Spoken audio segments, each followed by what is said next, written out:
नमस्कार साथियों, चलिए बात करते हैं हम ऐसे विषय को जिसमें जजमेंट का है। क्या 35 साल पुरानी डिक्री जो कि सिविल न्यायालय के द्वारा पारित कर दी जाती है, क्या उसका हूबहू नामांतरण तहसीलदार के न्यायालय के द्वारा किया जा सकता है?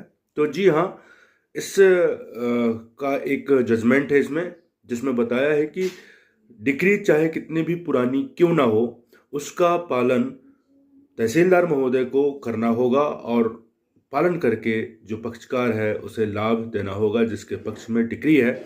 इसमें है, डिक्री 35 वर्ष पुरानी होने के आधार पर नामांतरण करने से इनकार नहीं किया जा सकता, इसका टाइटल है।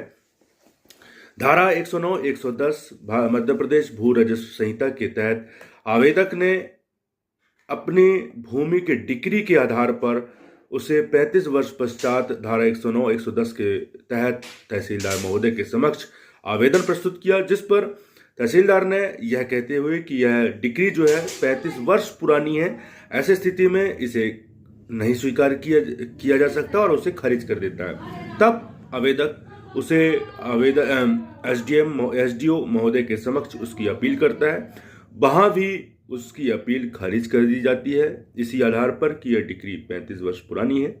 तब वह आवेदक जो है उस डिक्री को लेकर बोर्ड के समक्ष, राजस्व बोर्ड के समक्ष आवेदन प्रस्तुत करता है और सभी बातों का उल्लेख करता है कि डिक्री उसके पक्ष में है।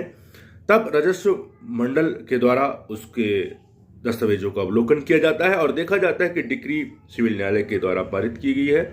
ऐसी स्थिति में धारा 109 110 के तहत नामांतरण करने की पूर्ण जो अधिकारिता है वह तहसीलदार की है और इसे करना होगा, क्योंकि सिविल न्यायालय के आदेश का पालन हूबहू तहसील न्यायालय को, राजस्व न्यायालय को करना होता है। ये विधि के सिद्धांत है, इसलिए उन्होंने इसे स्वीकार किया और 35 वर्ष पुरानी डिक्री का निष्पादन करने का आदेश दिया।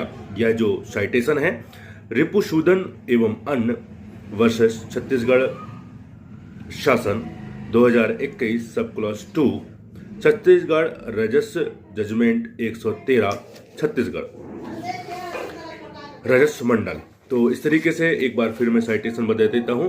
रिपुसूदन एवं अन्य वर्ष छत्तीसगढ़ शासन 2021 कोष्टक में सब क्लॉज 2 छत्तीसगढ़ राजस्व जजमेंट 113 छत्तीसगढ़ राजस्व मंडल।